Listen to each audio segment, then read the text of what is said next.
Hello everyone, ఈరోజు మనం sweet corn fried రైస్ని ఎలా తయారు చేయాలో చూద్దాం. చూస్తున్నారు కదా ఎంత టేస్టీగా, ఎంత కలర్ఫుల్గా ఎలా కనిపిస్తుందో.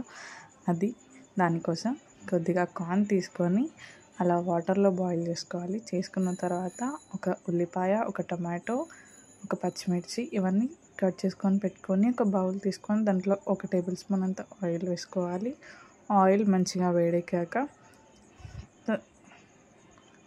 మంచిగా కాగిన తర్వాత దాంట్లో కొద్దిగా ఆవాలు, జీలకర్ర, కొద్దిగా పచ్చిమిర్చి, అలాగే కొద్దిగా పల్లీలు, అవి చాలా బాగుంటాయండి, అస్సలు స్కిప్ చేయకండి. దాంట్లోనే కొద్దిగా ఉల్లిపాయలు వేసి మంచిగా ఫ్రై చేసుకోండి. అదంతా మంచిగా గోలాలి.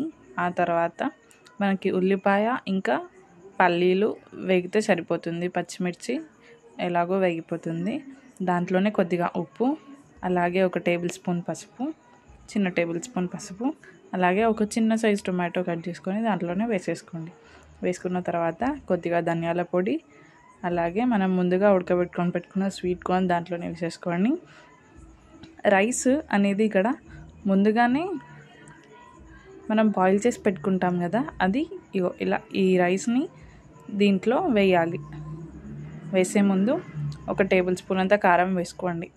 పచ్చిమిర్చి కారంగా ఉంటే వదిలేయండి, లేకపోతే కారం కంపల్సరీ వేసుకోండి. అలాగే అన్నం వేసేసి మంచిగా కలుపుకొని ఒక హాఫ్ చెక్క నిమ్మకాయ దీంట్లో పిండేసుకొని పైనుంచి పిండుకొని ఒక 2 నిమిషాల పాటు స్టవ్ మీద అలాగే ఉంచి దించుకొని సర్వింగ్ ప్లేట్లోకి తీసుకుంటే ఎంతో tasty sweet corn fried rice ready.